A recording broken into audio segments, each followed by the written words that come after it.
अस्सलाम वालेकुम। आज हमारा जो टॉपिक है वो है how to become a clinical psychologist in UK.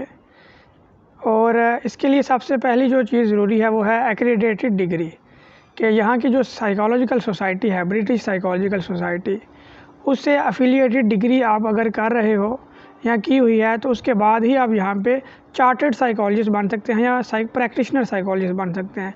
Otherwise अगर आपने यहाँ से अफिलिएटेड जो है वो डिग्री नहीं की हुई तो उसका प्रोसीजर ये है कि अगर आपने पाकिस्तान से डॉक्टरेट ऑफ क्लिनिकल साइकोलॉजी की हुई है या पीएचडी वगैरह आपने अगर की हुई है तो वो इंटरनेशनल रूट होता है कि किसी भी कंट्री से अगर आपने की है, इंडिया से, पाकिस्तान से या वाट एवर कोई भी कंट्री है, तो उसके लिए आपको इंटरनेशनल कुछ चीज़ें रिक्वायर्ड होती हैं, जैसा कि क्लिनिकल एक्सपीरियंस आपका 1600 आवर का होना चाहिए। 1600 घंटे आपने क्लिनिकल प्रैक्टिस की हो डिफरेंट डोमेन्स के अंदर।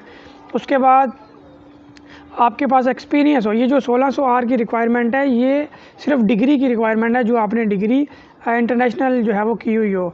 उसके बाद जो आपकी कंट्री है उस कंट्री के अंदर जो साइकोलॉजिकल सोसाइटीज़ हैं, जो रजिस्टर गवर्नमेंट के साथ साइकोलॉजिस्ट सोसाइटीज़ हैं, उससे आपके पास मेंबरशिप होनी चाहिए। एक्सपीरियंस आपका जो है वो काउंट होता है।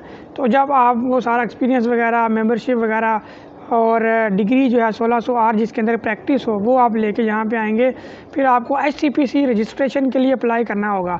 एचसीपीसी यहाँ की हेल्थ काउंसिल है, वहाँ पे आपने अप्लाई करना होगा। तकरीबन विदिन 6 to 8 मंथ आपको उनकी रजिस्ट्रेशन मिल जाएगी। उसके बाद आपने जो है वो जब मिल जाए उसके बाद आप जॉब अप्लाई कर सकते हैं as a doctor of clinical psychologist, या फिर आप यहाँ पे एज आ प्रैक्टिशनर साइकोलॉजिस्ट काम कर सकते हैं।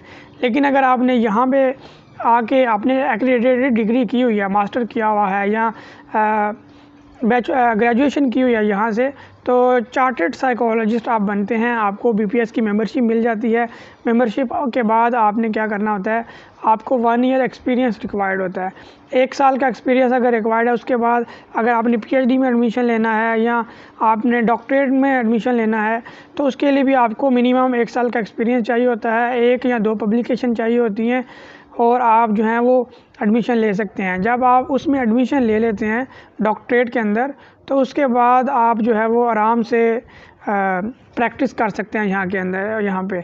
लेकिन उसके लिए भी जब आपके पास डिग्री आ जाती है, एचसीपीसी रजिस्ट्रेशन रिक्वायर्ड होती है। यहाँ पे आपने अगर इंडिविजुअल, अगर सेल्फ बेसिस के ऊपर अगर आपने साइकोलॉजिस्ट का काम करना है, अगर आप काम कर रहे हैं अगर आपने असिस्टेंट साइकोलॉजिस्ट बनना है और आपके पास मास्टर की डिग्री है, तो मास्टर की डिग्री के बेस के ऊपर भी आप जो है वो प्रैक्टिस कर सकते हैं। लेकिन आप यहाँ पे चार्टर्ड साइकोलॉजिस्ट तो होंगे, लेकिन आप एज आ प्रैक्टिशनर साइकोलॉजिस्ट नहीं काम कर सकेंगे, लेकिन असिस्टेंट साइकोलॉजिस्ट के तौर पे काम कर सकेंगे।